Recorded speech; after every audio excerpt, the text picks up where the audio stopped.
So words and all that is a bit different. When there's no love, there should be respect. But the respect has to generally is aimed to create a loving and a relationship that you create between likeness between you and others. And a spiritual person have this way of respect and politeness towards everyone. Poor, rich, destitute, very strong. Because in a spiritual person,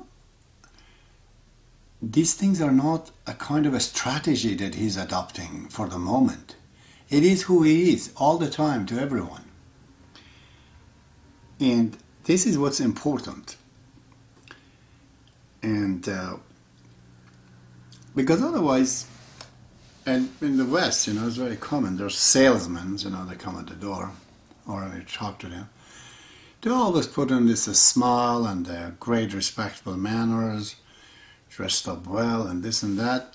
The whole thing is to get your money, to sell you something. It's not who they are.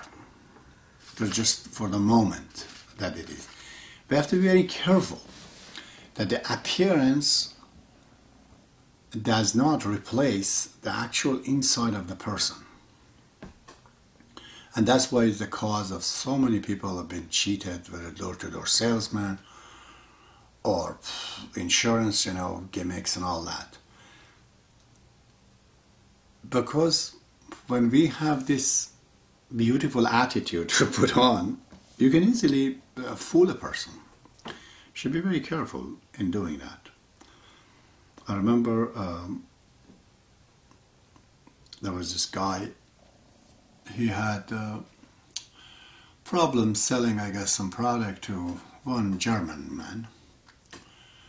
With respect to German people, that I really like them for many, many reasons. Later on I'll talk about it maybe.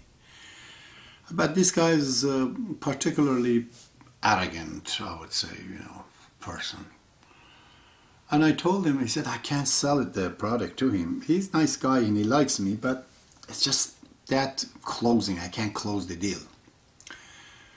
I told him tomorrow don't talk about this business of sales and just bring the word within the Germans and try to talk about the things that German people have done, whether they're music or their arts or in the science, and just say how good they are, and truthfully. And keep feeding his ego. I say that, And he said that I did that, and the guy told me that you're a very smart man. Because he was thinking of himself very big, very high, nobody recognized him. This word that he used, it wasn't real, I suppose, but meant recognition of this individual, and he felt close to him, and he went and signed the deal. So we have to be very, very, in my opinion, careful of how these things are there. This mannerism and attitude that we have is great. But it is also very important that we don't just look at this, okay, this is all it is. It's not all that is. The reality is something else, the truth is something else.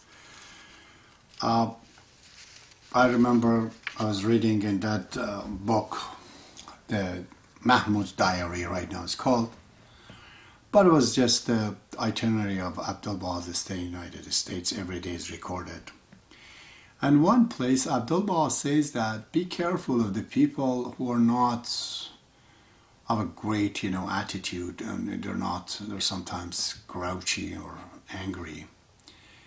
Do not mix this with their spirituality.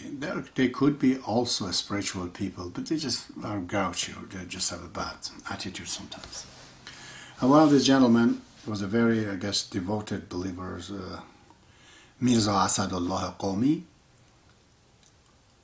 I've never heard that he had bad attitude, but there was complaint made from him to be, a bit stubborn or whatever to Abdul-Baha. And Abdul-Baha says, be very careful about this gentleman. He's a very, very devoted spiritual individual, and never mind his behavior or attitude. It's just sometimes you're not trained properly as a child to be like this. And it could have some other problem he can't overcome. So a Baha'i and a spiritual person does not get cheated or fooled by somebody who has a great way of showing respect and manners and politeness. No. We of course love to see that, there's no doubt, as a means of today, right now, for a company to be with that person. But it should not mean that these also are other things.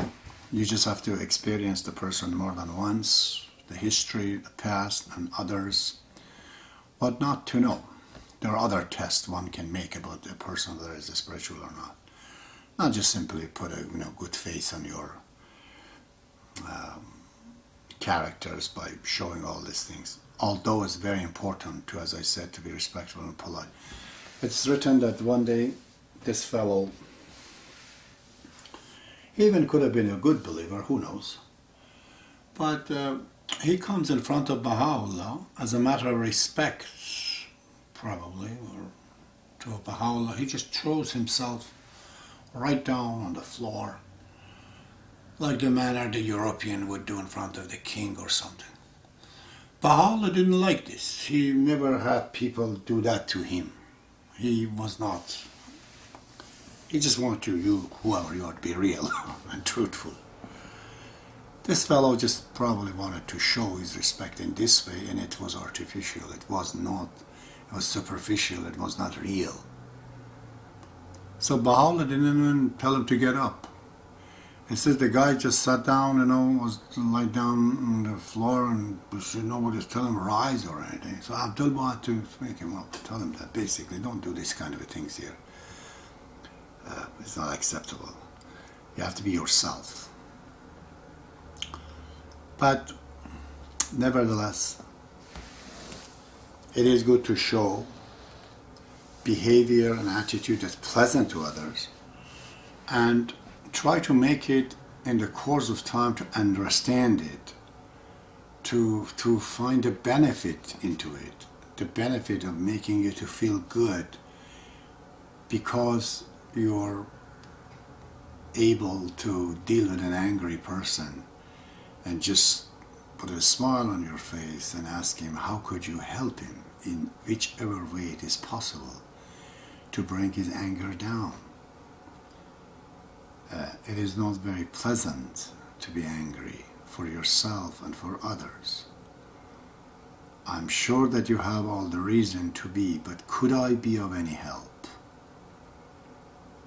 to quench this fire in you, the feeling that you have? Do you like to talk? Do you like to say anything? So, of course this is a good thing to do. But at the same time, this is not the criteria of being a spiritual. No way. No way at all. Because lots of shysters and they do this.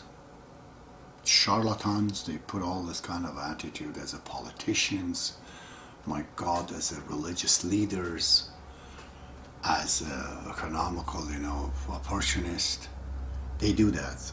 We have to be careful that to understand the depth of the matter.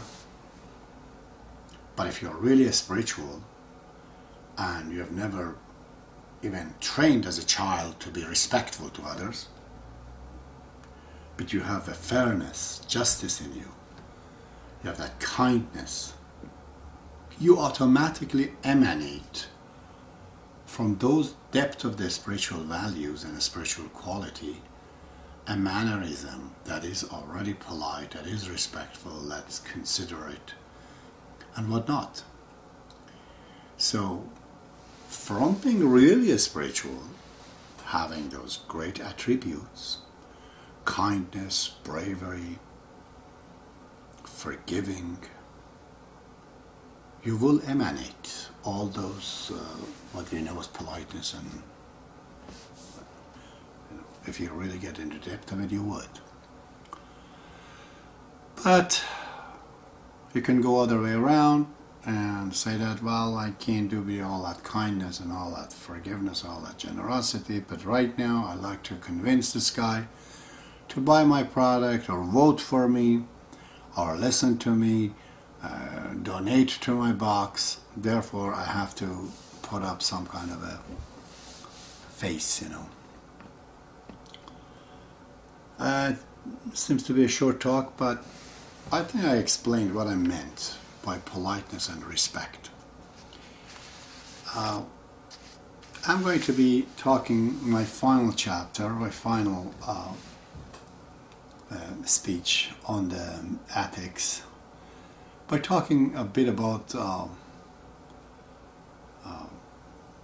three things. I think it's in my mind. Revenge. A lot of people have this sense of revenge, and scorning and making fun of other people. So I will be talking about this next time.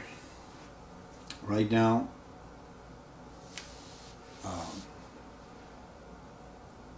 it's about 11:40, and I'll conclude my opinion about this topic just as this. I know I just touched the bases, but I just opened the discussion. The subject could be really big. Of course it is, if you get all the dimensions and all the things to it. Very well. Till tomorrow night, hopefully, if there's still battery in my system to continue to live, I shall explain the rest of the matter to you later. See you tomorrow.